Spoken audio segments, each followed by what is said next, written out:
Ross Tucker joins us. Of course, he was former NFL lineman, DraftKings NFL analyst, and he was sidelined yesterday for the Ravens-Chiefs AFC Championship game on Westwood One. I was listening to him. He did a great job. And Ross, thanks so much for joining us. You know, it's really interesting because of your football IQ and, you know, because of your podcast.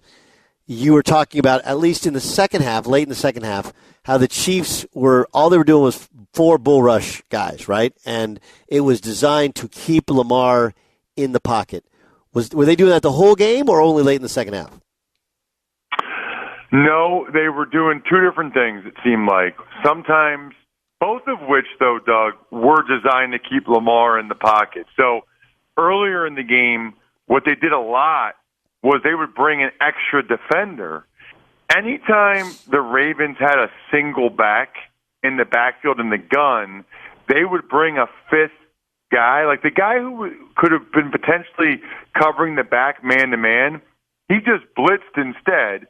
It seemed like, Doug, they had a pretty good feel for when who the running back had to pick up in blitz protection, and the Ravens were terrible. I mean, Justice Hill really struggled in blitz pickup. So it had sort of a double benefit, right? You keep the back in, you get your linebacker matched up on their back. They were getting pressure on Lamar, but then you have a 5th guy, right? So then you have a 5th guy, so there's even less room for Lamar to be able to escape, and one of the guys you're bringing is pretty athletic. Now, Lamar made the crazy play to shrug off number 54 for the Chiefs, Leo Chenal, and throw the touchdown to Flowers in the first half. But I thought it was great from Spags bringing the extra defender to try to give Lamar even less lanes to be able to run and take advantage of that mismatch. But, that wasn't a surprise. I mean, I was talking with Monken, the OC for the Ravens before the game. He knew that they might do that at times. And then later in the game, when they had the 2-score lead, they said, you know what, let's drop that extra guy in coverage just so nothing happens deep, and then we'll only rush 4. But it was the same tactic. And by the way, D linemen hate that. You know, like Karlaftis and Chris Jones, they hate just having a bull rush because they want to try to get a sack. They want to try to get by the guy. But they were unselfish. They did what was best for the team. They did not give Lamar a lot of lanes to be able to pop through, because that's when he really kills you. So, in your opinion, okay, and I pointed out in the first segment, I was like, look, I didn't say it's fair, right? Not his fault that Zay Flowers, got that ball dislodged at the 1-inch line. There's a lot of other things that you could say aren't fair. But he did struggle in terms of from the pocket throwing the football. Some of it was him. Some of it was the defense. Some of it is, I'm sure, his wide receivers. Like, I don't know what happened to Odell Beckham Jr. and why he seemed so limited in terms of how much he was involved. But when you're likely to be the 2-time MVP and you don't get to a Super Bowl and you don't win these games, and it wasn't like the defense didn't do their job. Chiefs didn't score in the second half. Is it fair to say to this point, not good enough throwing from the pocket to win big in the playoffs? Correct.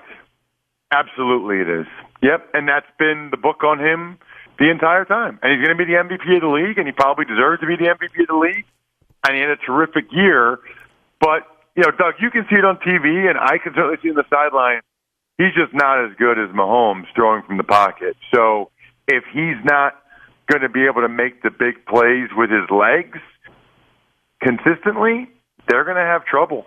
Now, in fairness to him, Rashad Bateman, Odell Beckham Jr., I mean, they have got to beat man-to-man coverage, especially when it's not L'Jarius Sneed better than they did, but his throws were not right there. Like, his throws didn't even give those guys really a chance to make a play on the ball, whereas Mahomes, whether it's the last pass to Valdez-Scantling or any throw to Kelsey, seems like he always gives his guy a chance to make a play on the football.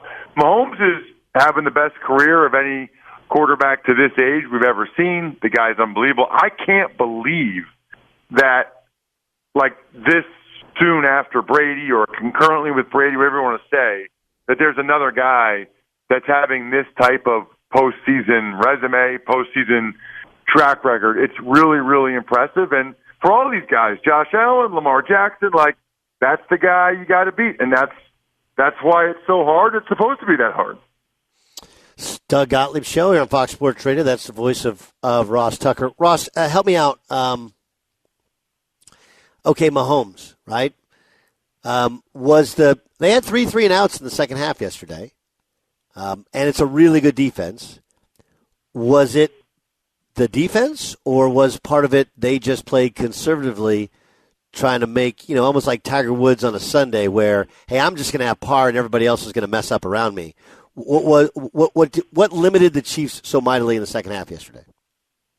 It's a good question. I thought that Mike McDonald, their defensive coordinator, who is very bright, I thought he made some adjustments as it related to Kelsey. It was funny because I'm on the radio, Doug, and they let you ask a question, and so I asked Harbaugh, I'm like, Coach, what are you going to do differently on Kelsey? Like, what can you do? And he's like, well, we have some ideas, Ross, but I'm not going to announce it to the world. Which I was like, okay, yeah, I guess that's fair. Why would you do that? But I thought they got more pressure. I thought they totally stuffed the run. People are discounting that a little bit, but the first 2 drives of the game, when the Chiefs controlled the clock and everything else, they were really running it pretty effectively with Pacheco. So they were getting 2nd and 6, 3rd and 2, those type of things. That was done in the second half. Like that Ravens D-line and those linebackers who I love, Roquan Smith, Patrick Green, the Chiefs couldn't run the ball a lick in the second half. Then they had to go exclusively to the pass, and I just thought the Ravens did a better job also of tackling on like those quick screens that the Chiefs throw out to the receivers really quick. It was just they just played much, much better. Okay, let's get to the Niners and Brock Purdy. Now, I understand how it works, right? Like you do a game, you do all your post-game interviews, you head back to the hotel. I don't know when you flew home or if you watched. I'm sure at some point you've caught up because you have the Ross Tucker podcast as well. Ross Tucker, our guest here on the Doug Gottlieb Show on Fox Sports Radio. Let's start with Purdy. What is your opinion of Brock Purdy now? Pretty much the same as it has been. I think he's a really good quarterback that suffers from, I guess, what I would call draftism and the social media culture that we live in. People hold your draft status against you until we get to the point where, like, it's no longer defensible to. Like, they'll give Zach Wilson a million chances with the Jets, but people will still say Purdy isn't good till he wins a Super Bowl. Maybe he'll have to win a couple. I don't know. And then he just doesn't make throws or runs like Josh Allen or crazy throws like Mahomes or whatever it is that Lamar Jackson does running around, although he did run it a lot more. What I would say, Doug, is I am a believer in a guy being a winner, and Brock Purdy is a winner. And people say, oh, win-loss record doesn't count for quarterbacks. Really?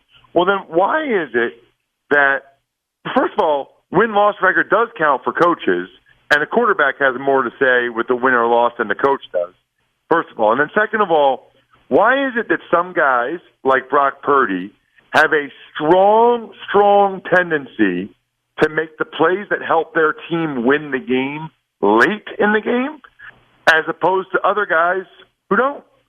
There are some guys, you know this from hoops and everything else, there's some guys that want the ball late, and they make the plays late on a really high percentage basis. Not always, but a really high percentage basis. There's other guys that don't want it and don't make the plays consistently late. Ross, you're the best, man. Appreciate you joining us. Look forward to hearing you getting ready for the Super Bowl. Remember to download the Ross Tucker Football Podcast. Ross, thanks so much for joining us. Of course, Doug. Anytime, man. Thank you.